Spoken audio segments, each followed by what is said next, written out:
میں سمجھتی تھی کہ برطانیہ شاید میں یہ مانتی تھی کہ برطانیہ کو معافی مانگنا چاہیے ان قوموں کے ساتھ جن پہ پاکستان بنا کے مسلط کیا ان لوگوں برطانیہ نے، خاص کر بلوچوں سے. لیکن مجھے یہاں آ کر حیرت ہوئی کہ وہ بجائے پاکستان کو روکنے کے ویسٹ اور دوسری کنٹریاں اور دوسری قوتیں بجائے پاکستان کو روکنے کے کینیڈا کو ایک منی پاکستان بنانے جا رہے ہیں. مجھے حیرت ہو رہی ہے اور افسوس ہو رہا ہے اس بات کا.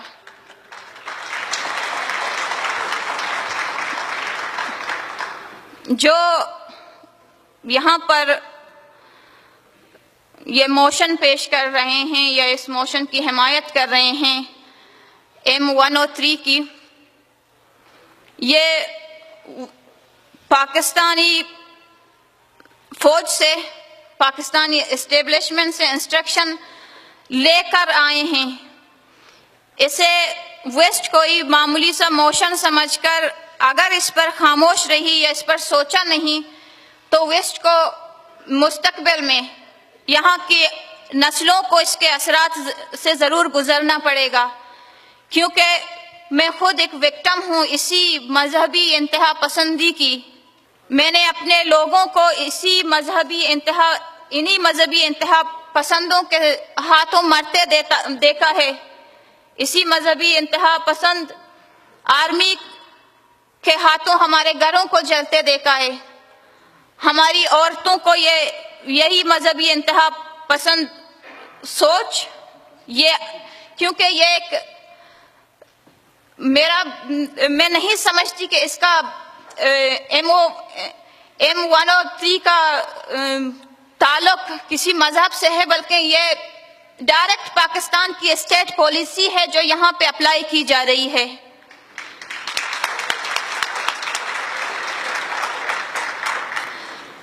نائنٹین 86 میں جب پاکستان میں بلاسفیمی لا آئی تھی تو اس کے جتنے بھی وکٹمز تھے، ہنڈریڈز آف وکٹمز اس کے جو تھے وہ سب مسلمز تھے. ان میں جو اکثریت تھی وہ سارے مسلمانوں کی تھی. اس پر اقرا خالد جیسے لوگوں نے کبھی بات نہیں کی. اس ہیومن رائٹس وائلیشن پہ انہوں نے کبھی بات نہیں کی. مگر وہ یہاں پہ آ کے جو کچھ وہ پاکستان میں کر رہے ہیں اور وہاں پہ انسان اس سے بیزار ہو کر اپنی جان چھڑانے کی کوشش کر رہے ہیں تو ان کا پیچھا کرتے ان کو دوسرے ممالک میں بھی اپلائی کیا جا رہا ہے. مجھے محسوس نہیں ہوا کہ کینیڈا میں مسلمانوں کی حقوق کی تحفظ، ان کو اپنے حقوق کی تحفظ کی ضرورت ہے، کیونکہ یہاں پر مسلمان اپنے حقوق کے لیے، اپنی زندگیوں کے لیے اور اپنی مذہب پر ان کا اختیار ہے. وہ آزادانہ جو کچھ کرنا چاہ رہے ہیں مذہبی حوالے سے، اپنے کلچر کے حوالے سے وہ کر رہے ہیں، اپنی زبان کے حوالے سے وہ کر رہے ہیں. مگر اگر اس طرح کی کوئی سچویشن پیدا ہوئی اور یہ بل جو ہے وہ پاس ہو گئی، میں نہیں سمجھتی کہ یہ مسلمانوں کے لیے ایک خوشکن بات ہوگی، بلکہ نہ صرف یہ کینیڈا کے مسلمانوں کے لیے بلکہ پوری دنیا کے امن کے لیے ایک بہت ہی خطرناک زہر ثابت ہو سکتی ہے. جو پاکستانی اسٹیٹ بلوچستان میں کو ایجوکیشن پر کام کرنے والے استادوں کو، کو ایجوکیشن پر کام کرنے والے پروفیسرز کو، انٹلیکچوئلز کو ٹارگٹ کلنگ کے ذریعے مار رہی ہے. ایسڈ تھروئنگ اٹیکس ہو رہی ہیں ہماری لڑکیوں پر کیونکہ وہ اسکول جانا چاہتی ہیں، کیونکہ وہ یونیورسٹی جانا چاہتی ہیں. ایک ہی یونیورسٹی ہے بلوچستان میں، وومنز یونیورسٹی کے نام پر، کئی سال پہلے اس کے بس پر خودکش حملہ کیا ان لوگوں نے. ہماری پڑھی لکھی نسلوں کو وہ مار رہے ہیں چن چن کے تاکہ، اور اسی مذہب کے نام پر.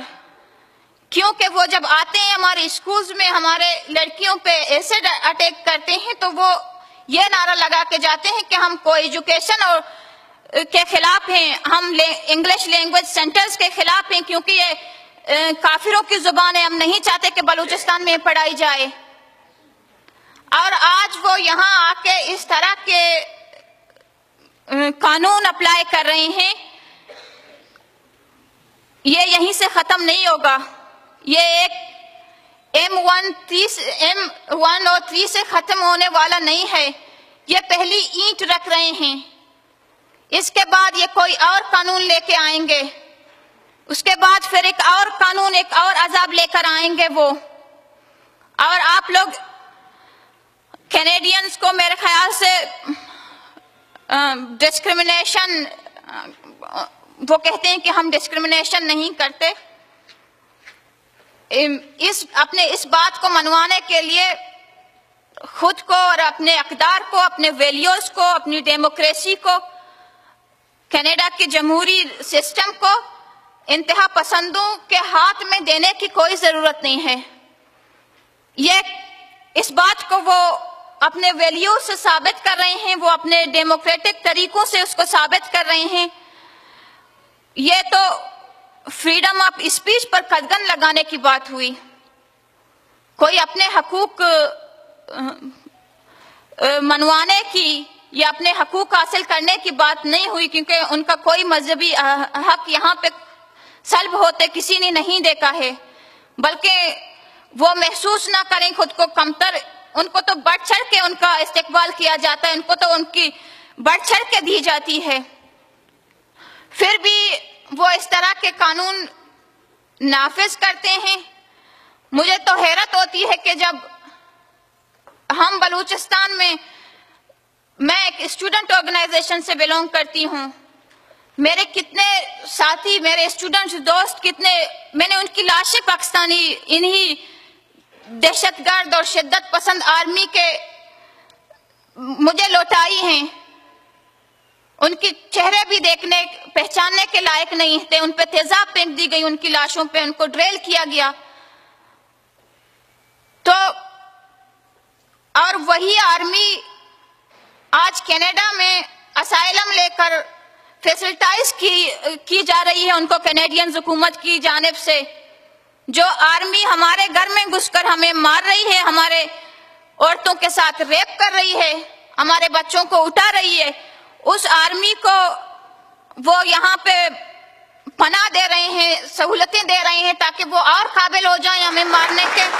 جو آرمی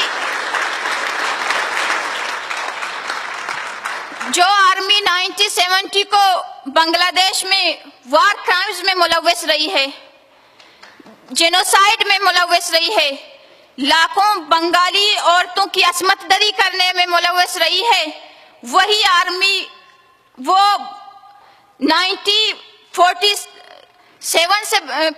سے بلوچستان میں کر رہی ہے. وہی وار کرائم، وہی جینوسائیڈ، وہی اجتماعی قبریں، وہی ہماری عورتیں گاؤں میں گھس کر عورتوں کو ہیلی کاپٹر کے ذریعے اٹھا کر ان کو اپنے آرمی ٹارچر سیل میں رکھ کر ان کو سیکس سلیو کے طور پر یوز کر رہی ہے. وہی مسلمان آرمی، اقرا خالد کی مسلمان آرمی جسے وہ تحفظ دینا چاہتی ہے.